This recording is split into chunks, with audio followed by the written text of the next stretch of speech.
हरे हरे हरे बाबा बसवा कटैहा।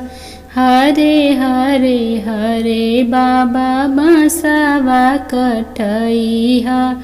ऊँचे ऊँचे मड़वा छवैहा हो।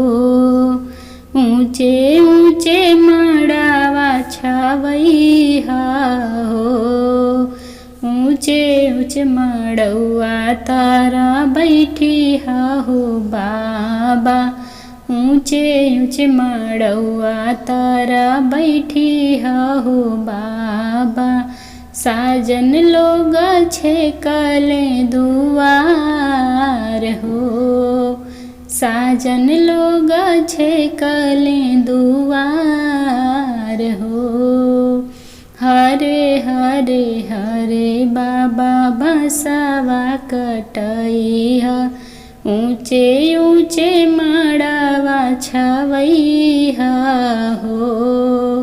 ऊँचे ऊँचे मड़वा तारा बैठिहा हो बाबा। साजन लोग छेकले दुआर हो।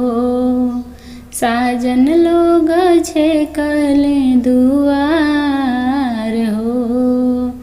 एक ओर बैठे बाबा नैहर के लोगावा।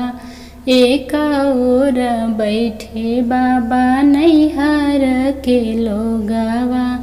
एक ओर दुल्हा परिवार हो। एक ओर दुल्हा परिवार हो।